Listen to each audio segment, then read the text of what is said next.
Hello, fellow Sublime Text fanatics. ODAT Nerd here with the Devember post mortem, wrapping up the project and what we've finally managed to be able to do. Now, if this is the first video in this series, you might be asking yourself, what the heck's he talking about? What's a Devember? What project? What is Devember? Devember is something that you do. You write a pact with yourself to write code for a minimum of 1 hour per day throughout the entire month of December, or do something programming related, if not coding, such as doing research into a new language, something that you want to learn how to do.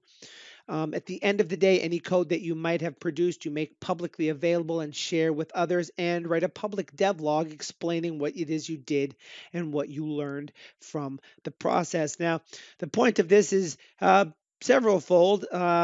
Programming is fun. Let's have an excuse to do it. Let's share information on programming with others who might want to learn and are, you know, having a problem doing that. They don't think they can. Um, and computers are very prevalent in our lives, so why I think everybody should know a little bit about how to do that. I've been doing this Devember for a few years now. This year, I decided to do a project in Sublime Text, something that I would find personally useful, which is to write a build system in Sublime Text that is a remote build system. And when I say remote build system, what I of course mean is the ability to write code on one computer, and when you hit a key, to ship that code to another computer and execute it there. Now, there are a couple of ways this could have been done. One would be to actually physically transmit files from the client to the server. And the second would be to assume that you're working on some sort of mounted file share accessible to both systems. So you just have to tell the other end after you've saved files, hey, go build that, and it already has access to everything. Now, I chose not to do that because it doesn't fit with my personal use case, and it's already pretty possible to do that using SSH to ship a build command to the other end if you have file share available. So that's not what I wanted to do. Also, this year, I changed up my method by deciding I was going to live stream an hour minimum per day of my actual coding so we can see the project developing along the way and learn the ins and outs from the bottom up of a package. And also I was doing devlogs instead of written logs. And that worked really great. It was not nearly as bad as I thought it was going to be as a task to create videos until roughly the 21st of December, when I got a wicked cold that knocked me on my butt for the better part of 3 days. I spent laying in a bed in a sort of comatose, sleepy state.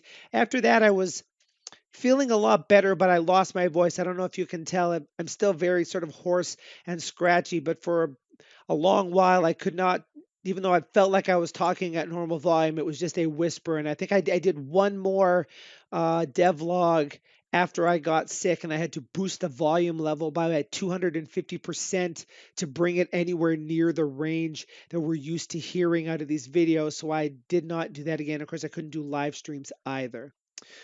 So that was disappointing. This is also the first November that I didn't actually manage to write code every single day because I was just too sick to do so. Now, I'm going to try this again 12 months from now, or 11 and a half months from now, or whatever it is.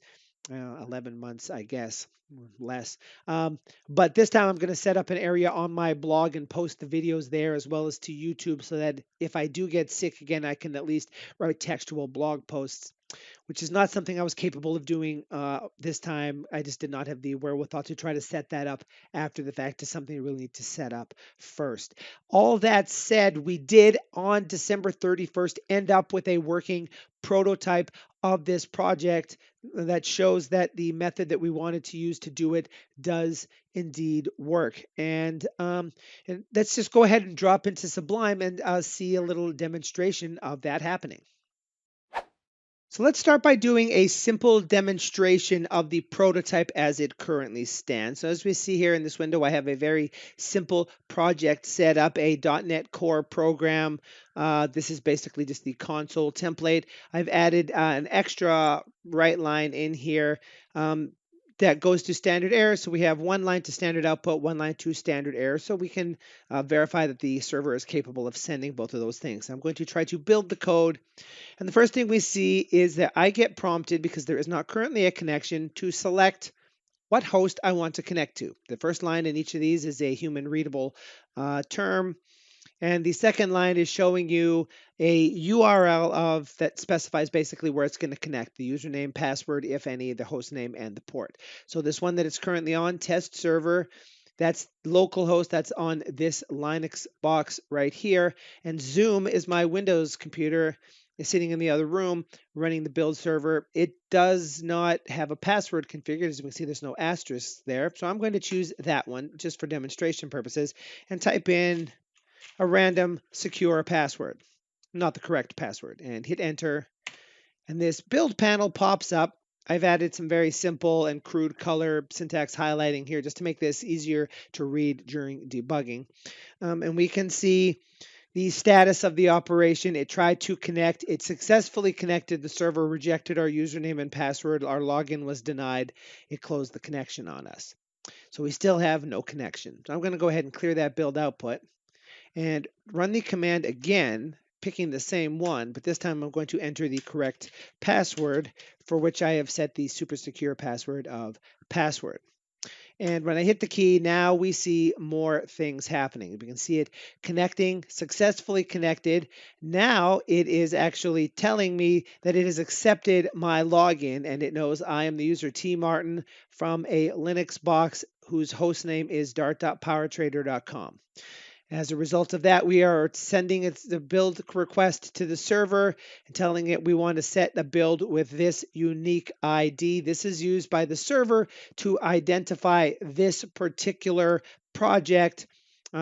And as we'll see in just a second, it uses this to be able to cache the files that we're going to send it on the other end so that it can keep them there. And as a result, after doing that, it tells us the build route, which is this long path inside the packages folder on my Windows box into the Devember package and the remote build server and the remote build cache. And then inside the cache, the path is based on the username here on the client, the operating system, the host I'm on, and then that build. The idea there being if I was running this build from a different Linux box, it would end up in a different part of the cache folder. It would be not under Dart, but under a different host name. For example, maybe egg. If I used my other server, this build part would still be the same. Maybe I have different versions of the code on each one. Want to keep those separate. Once it's done setting the build route, we can send it the files. And there are two files here that it is sending. We can see how many bytes they are.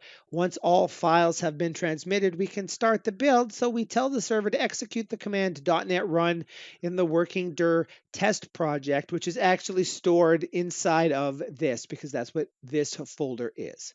And as a result of executing that, we can see the standard output of I'm simple test output and the standard error of I'm the error output, and also this line here, which is generated by the .NET Core for reasons I don't understand why. I did some Googling. I don't know why the message is there. It seems to be harmless because it still runs. The path it's displaying isn't necessarily correct. There's a missing path separator right there, which might have something to do with it. I don't know why.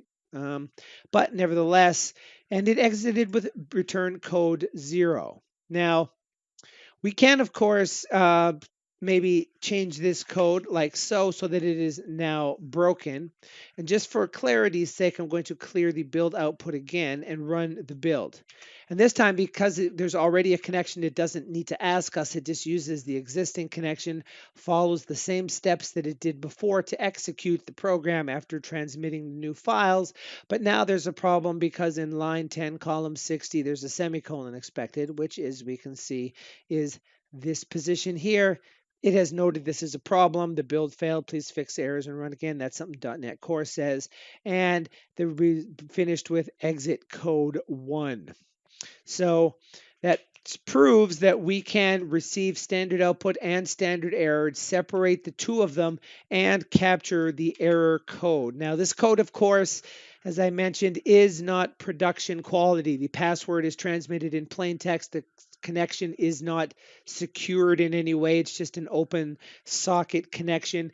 There is no provisioning to make sure that the command you execute can't escape out of the cache path that is provided when it sets the build route.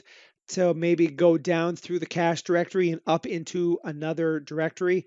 I'm not entirely sure how one might solve that. I'm guessing some sort of mapping between the local machine and the remote machine users so that it can set appropriate permissions. At some level, um, there are certain things that can't be done. And for the purposes of right now, because Devember went the way that it did, this isn't technically a build system. It's a command that could be put in a build system with another 10, 15 minutes of fiddling around, but that was not done for this particular case. And if we jump over to this window, we can see the actual code that was built. This is the test project as seen in the other folder. And basically, our server consists of a set of messages that it knows how to receive and transmit. The client has the same file. Maybe I'll put that up here. And if we look at here, there are a variety of classes here for all of the different kinds of classes. The server has the exact same files here, but one per. And we have network code in the client that can talk to the server. It can establish a connection. It can send these messages back and forth. The server is capable of sending us error messages, which include an error code, possibly also closing the connection after that message is sent. It can also transmit just regular text messages, and it can also send acknowledge messages with a positive or a negative ACK. And the protocol as it currently works is the first thing that the client does is send an introduction to introduce itself. This is where it provides the information, including the username and the password. The server, whenever it generates a response back to you in response to a message that it received, maybe sends a text message or an error message. And if it keeps the connection open, it then also sends an acknowledge message with the appropriate Boolean flag so that not only can we display the message, that the plugin can actually determine yes or no. So the plugin assumes if it receives an ACK on its introduction message, then it must be safe to set the build. And when it gets an ACK on setting the build, it knows it can send files. And as it sends files, it gets an ACK, it knows it can send the next file. When it sends the last file, it knows it can send the build. And as part of the build, there's an execute build message that we can specify a shell command to execute. And we can also get build output messages coming back, which are just strings that are line buffered because that's the way they fall out of the code in the server's ability to run things in the C# process class, if I remember correctly.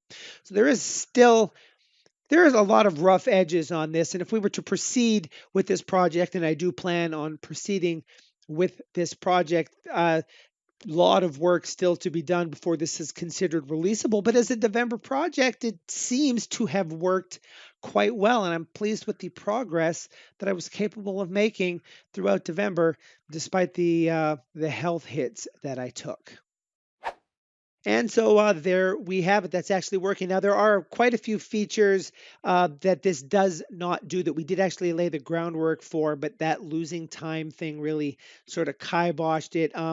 Right now, it's sending every file every time. It should actually only be sending changed files. And if you go back through the archives of live streams that were done, we do actually have the framework in place as we're gathering files to figure out their hash and compare that in a diff to a previous one so that we could see which files are actually different, including being able to ask the server what it thinks the files are. Then we calculate our own and diff those two together and say, this file was added, this file was added, that one's no longer here, delete it. Here are these five, update these with this content, and away we go.